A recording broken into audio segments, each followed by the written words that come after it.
Sungguh buruk kualitas udara di DKI Jakarta beberapa waktu terakhir. Sejumlah masyarakat mulai merasakan dampak buruk dari polusi udara yang membuat DKI Jakarta terlihat gelap sepanjang hari. Tidak terkecuali Presiden Joko Widodo. Ternyata Jokowi sudah 4 pekan menderita sakit batuk karena kondisi udara di ibu kota. Diungkap Menteri Pariwisata dan Ekonomi Kreatif Sandiaga Uno, Jokowi meminta jajarannya segera menangani polusi udara di DKI Jakarta. Hal itu disampaikan Sandiaga seusai rapat terbatas di Istana Kepresidenan pada Senin 14 Agustus 2023. Dikatakannya, Kepala Negara meminta waktu seminggu untuk mengatasi polusi udara. Sandiaga mengatakan Presiden Jokowi sudah mengalami batuk selama 4 pekan. Menurut dokter, ada kontribusi buruknya kualitas udara sehingga menyebabkan Presiden Jokowi mengalami batuk yang berkepanjangan. Hal ini diduga karena musim kemarau hingga aktivitas industri yang cukup aktif di kota Jakarta. Kita akan membahas mengenai kualitas udara di Jabodetabek yang selama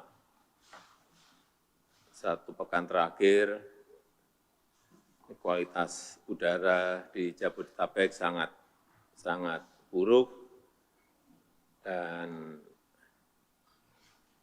tanggal 13 Agustus 2023 ya, kemarin indeks kualitas udara di DKI Jakarta di angka 156 dengan keterangan tidak sehat. Memang terdapat beberapa faktor yang menyebabkan situasi ini, antara lain kemarau panjang selama 3 bulan terakhir yang menyebabkan peningkatan konsentrasi polutan tinggi, serta pembuangan emisi dari transportasi dan juga aktivitas industri di Jabodetabek, terutama yang menggunakan batu bara di sektor industri manufaktur. Saya memiliki beberapa catatan yang perlu menjadi perhatian seluruh kementerian dan lembaga terkait. Yang pertama, jangka pendek.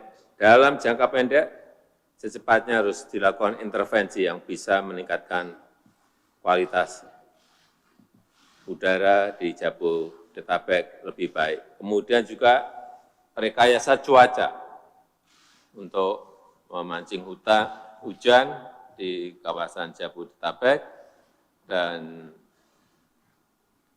menerapkan regulasi untuk percepatan penerapan batas emisi Euro 5 dan Euro 6 khususnya di Jabodetabek. Kemudian perbanyak ruang terbuka hijau dan tentu saja ini memerlukan anggaran, siapkan anggaran.